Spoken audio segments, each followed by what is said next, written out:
ആദിവാസി വിഭാഗത്തിൽപ്പെട്ട ഗർഭിണിയായ യുവതിയുടെ സ്കാനിംഗ് നിഷേധിച്ച് ഇടുക്കി ഗവൺമെന്റ് മെഡിക്കൽ കോളേജ്. തുടർച്ചയായി മൂന്നാം തവണയും സ്കാനിംഗ് നിഷേധിച്ചപ്പോൾ പ്രതിഷേധവുമായി രംഗത്തെത്തിയിരിക്കുകയാണ് പാറേമാവ് കൊലുമ്പൻ കോളനി നിവാസിയായ അപർണ ബിനു. കഴിഞ്ഞ ദിവസമാണ് 5 മാസം ഗർഭിണിയായ ആദിവാസി ഊരാളി സമുദായത്തിൽപ്പെട്ട അപർണ ബിനു എന്ന യുവതി ഇടുക്കി മെഡിക്കൽ കോളേജിൽ സ്കാനിങ്ങിനായി എത്തുന്നത്.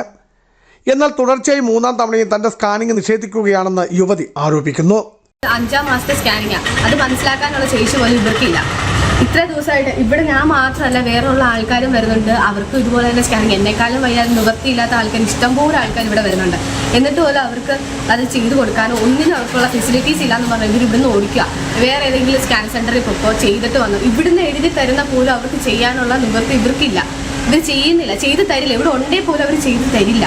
അതാണ് ഇവരുടെ ഏറ്റവും വലിയ കുഴപ്പം. സ്കാനിംഗ് ചുമതലയുള്ള ഉദ്യോഗസ്ഥരുമായി പല പ്രാവശ്യം തർക്കം ഉണ്ടായതിനെ തുടർന്നാണ് തന്റെ മകൾക്ക് മുൻപും സ്കാനിംഗ് നടത്തിയത് എന്നും കുട്ടിയുടെ മാതാവ് സൗമ്യയും ആരോപിച്ചു. കൊലുമ്പൻ കോളനിയിൽ ആദിവാസി വിഭാഗത്തിൽപ്പെട്ട എൻ്റെ മോള്, ആദിവാസി വിഭാഗത്തിൽപ്പെട്ട ആൾക്ക് ഇങ്ങനെ ചികിത്സ നിഷേധിക്കുകയാണെങ്കിൽ പിന്നെ മറ്റുള്ളവരുടെ കാര്യം പറയേണ്ട ആവശ്യമില്ലല്ലോ. ആദിവാസികൾക്ക് ഇത് ചികിത്സ നിഷേധിക്കുക എന്ന് പറഞ്ഞിട്ടുണ്ടെങ്കിൽ വളരെ ബുദ്ധിമുട്ടുള്ള കാര്യമാണ്. അത് കഴിഞ്ഞ് ഞാനിവിടെ ഫൈറ്റ് ചെയ്തതിന് ശേഷം അവർ പറഞ്ഞു 5ാമത്തെ സ്കാനിങ് ഇല്ല എന്ന് പറഞ്ഞിട്ട് ചെയ്തു തരാം എന്ന് അവർ ഇപ്പോൾ പറയുന്നു. അപ്പോൾ ഇതുപോലെ കാശും ഇല്ല, ഒന്നുമില്ലാതെ വരുന്ന എത്രയോ മനുഷ്യരെയാണ് ഇവർ ബുദ്ധിമുട്ടിക്കുന്നത്. ദിവസവേതന അടിസ്ഥാനത്തിലുള്ള തൊഴിലാളികളാണ് സ്കാനിംഗ് സെന്റർ ഉൾപ്പെടെയുള്ള ഇടങ്ങളിൽ ജോലി ചെയ്യുന്നത്. ഇവർക്ക് സമൂഹത്തോട് യാതൊരു പ്രതിബദ്ധതയുമില്ലെന്ന് പൊതുപ്രവർത്തകരും ആരോപിക്കുന്നു. സ്വകാര്യ ലാബുകളിലേക്ക് ആളുകളെ എത്തിക്കുന്നതിനു വേണ്ടി ഉദ്യോഗസ്ഥരും ഡോക്ടർമാരും ഉൾപ്പെടുന്ന സംഘം പ്രവർത്തിക്കുന്നതായും ആരോപണം ഉയരുന്നുണ്ട്.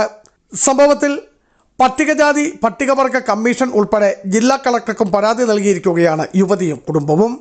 ബിജു വൈശൻ പറമ്പിൽ, ഇടുക്കി വിഷൻ ന്യൂസ്, ഇടുക്കി.